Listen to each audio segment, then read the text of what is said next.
Assalamualaikum warahmatullahi wabarakatuh. Perkenalkan, nama saya Restu Dwi Putra.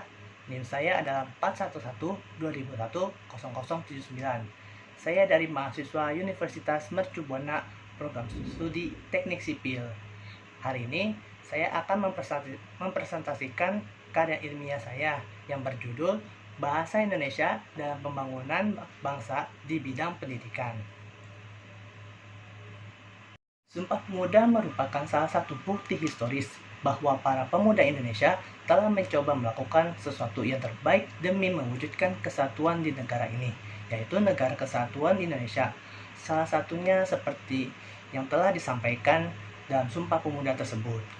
Zaman sekarang semakin berkembang dan di era globalisasi saat ini tidak dapat dipungkiri oleh bangsa Indonesia. Karena pada zaman sekarang memang sulit jika kita menguasai satu bahasa saja. Karena pada era globalisasi ini, orang-orang dituntut untuk menguasai bahasa asing supaya dapat berkomunikasi dengan bangsa lain. Misalnya adalah di dalam dunia pekerjaan. Di Indonesia sudah banyak bahasa asing yang mulai dipelajari seperti bahasa Inggris, bahasa Jepang, bahasa Spanyol, dan masih banyak lagi. Peranan bahasa Indonesia dalam pembangunan nasional sangat strategis. Itu tidak dapat dipungkiri lagi bahwa pembangunan nasional yang selama ini dilaksanakan oleh bangsa kita telah dilaksanakan dengan bahasa Indonesia sebagai alat komunikasinya, baik di bidang pendidikan, penyuluhan, pelatihan, dokumen penting negara, surat kenegaraan, semuanya itu dikemas dalam bahasa Indonesia. Bahasa Indonesia memiliki peranan penting dalam bahasa negara, salah satunya di bidang pendidikan.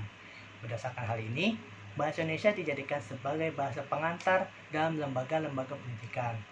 Lembaga pendidikan mulai dari pendidikan anak usia dini atau PAUD, sekolah dasar, sekolah menengah pertama, sekolah menengah atas, hingga lembaga perguruan tinggi di Indonesia. Oleh sebab itu, perlulah dan pentingnya pembelajaran bahasa Indonesia dalam lembaga pendidikan. Hal itu dijelaskan dalam Undang-Undang Nomor 24 Tahun 2009 Pasal 29, menjelaskan bahwa bahasa Indonesia wajib digunakan sebagai bahasa pengantar dalam pendidikan nasional. Bahasa pengantar sebagaimana dimaksud pada ayat 1 dapat menggunakan bahasa asing untuk tujuan yang mendukung kemampuan berbahasa asing peserta didik. Yang ketiga, penggunaan bahasa Indonesia sebagaimana dimaksud pada ayat 1 tidak berlaku untuk satuan pendidikan asing atau satuan pendidikan khusus yang mendidik warga negara asing. Pengembangan kurikulum termasuk pembelajaran bahasa Indonesia merupakan konsekuensi logis. Pembelajaran bahasa Indonesia diharap mampu untuk menjawab tantangan perkembangan teori pembelajaran bahasa terkini. Berdasarkan latar belakang tersebut, pembelajaran bahasa Indonesia dapat mengantar peserta didik untuk lebih mampu. Yang pertama, berkomunikasi secara efektif dan efisien sesuai dengan etika, baik secara lisan maupun tulis.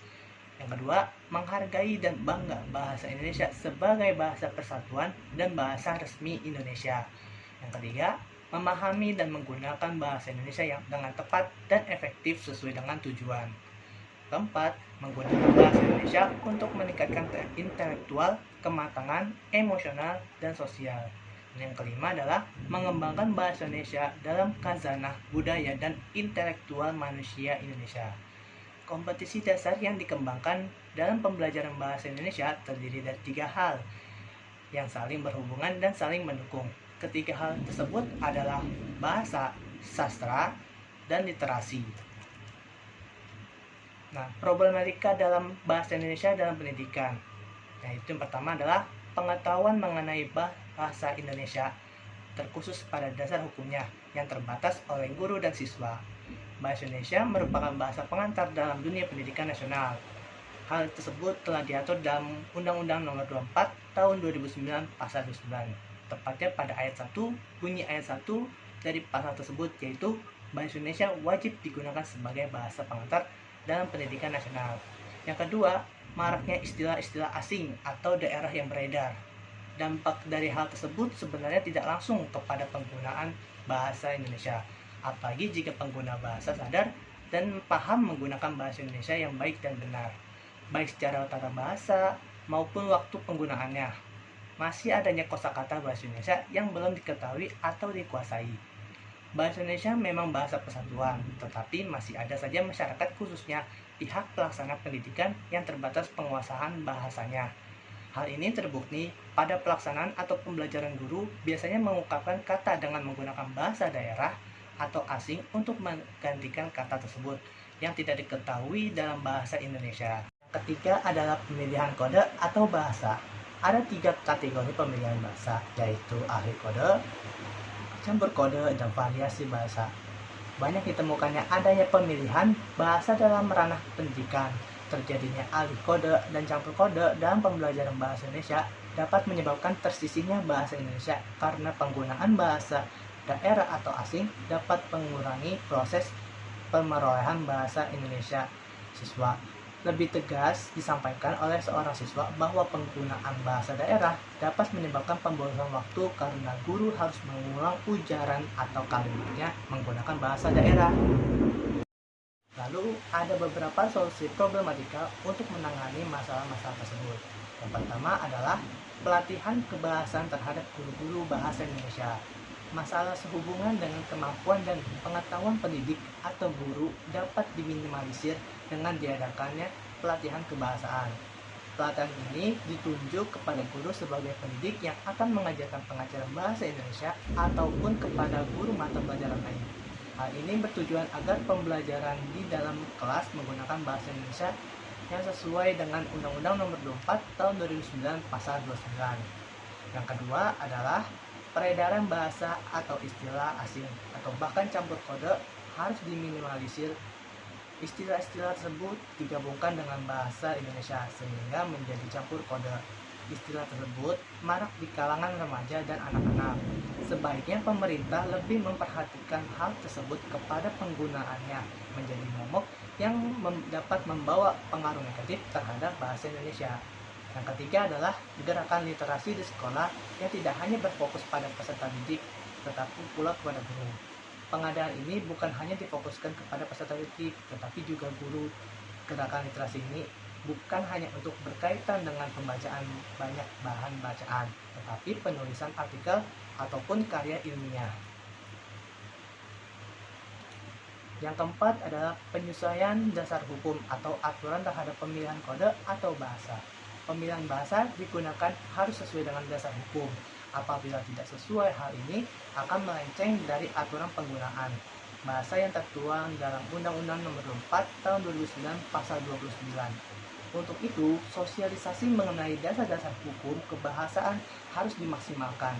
Hal ini bertujuan pihak-pihak khususnya dalam dunia pendidikan tahu bukan hanya kaidah kebahasaan dan aturan penggunaannya. Dan yang terakhir adalah sanksi terhadap pelanggaran. Kenyataannya, Undang-Undang Nomor 24 Tahun 2009 Bab 4 tentang ketentuan pidana tidak ada pasal yang mengatur atau menetapkan sanksi bagi oknum yang melanggar pasal atau aturan hukum penggunaan bahasa Indonesia. Oleh karena itu, diperlukan sanksi yang jelas dan tegas terhadap pelanggaran-pelanggaran sehubungan dengan kebahasaan. Hal ini bertujuan untuk memberikan efek jerak terhadap pengguna bahasa yang menyalahi aturan dan sebagai bentuk pembelajaran terhadap pengguna bahasa agar lebih mencintai, menghargai, dan menghormati bahasa Indonesia sebagai bahasa nasional, bahasa resmi, dan bahasa persatuan.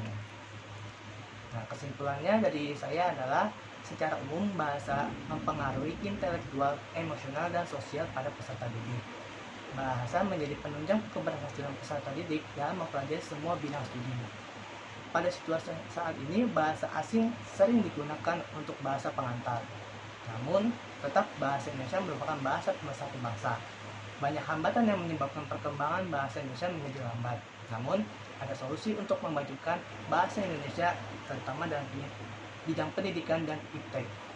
Saran dari saya adalah dalam pembelajaran bahasa diharapkan mampu membantu peserta didik dalam mengenal dirinya, budayanya, dan budaya orang lain. Selain melestarikan bahasa daerah, kita harus menjunjung bahasa nasional kita sendiri, yaitu bahasa Indonesia. Sekian dari saya, kurang lebihnya mohon maaf. Wassalamualaikum warahmatullahi wabarakatuh.